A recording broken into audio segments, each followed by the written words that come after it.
Hi, this is Steve Clifford. I'm on the spot today with IDC's Dave Sonnen to take an updated look at beacon technology. Dave, we saw Google announce its initiative with Eddystone, so wanted to get your take on that particular initiative and what else you've been seeing with beacon tech recently.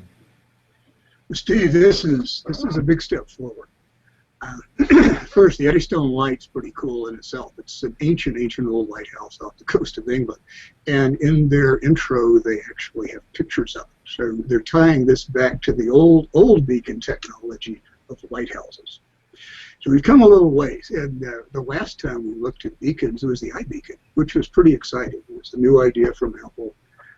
The iBeacon could basically transmit a unique ID for that beacon, which then could be assimilated by a specific application on your smartphone. And that would then tie into, say, a retailer's database to provide information about a product, something like that. It was unique, it was interesting, and it's seen some uptake in the retail space, not a lot beyond that. There's some interesting ideas with stadiums and museums, but really hasn't done a lot yet. And one reason, perhaps, is that it maps really very closely to Apple's business models and their revenue models. So there's not a lot of flexibility outside of the iBeacon protocols that Apple prescribes.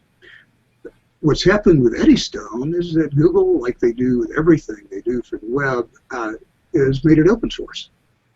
It is an open protocol that's on GitHub. It's also expanded. The capabilities are quite a bit different than the earlier iBeacon tech. The Eddystone protocol will broadcast a unique ID if you still want to do that. It also will broadcast a URL, the Universal Resource Locator. Big words are tough today. But what that does is lets any web-based or mobile phone-based app use the URL. The URL can tie back to content that's in the cloud. It can tie back to content that's local to a store or a museum or any hospital, whatever. It also broadcasts, or this protocol also provides a telemetry stream, which lets the owners of all of these beacons monitor the health, the status, battery status, for instance, all of the beacons that they have.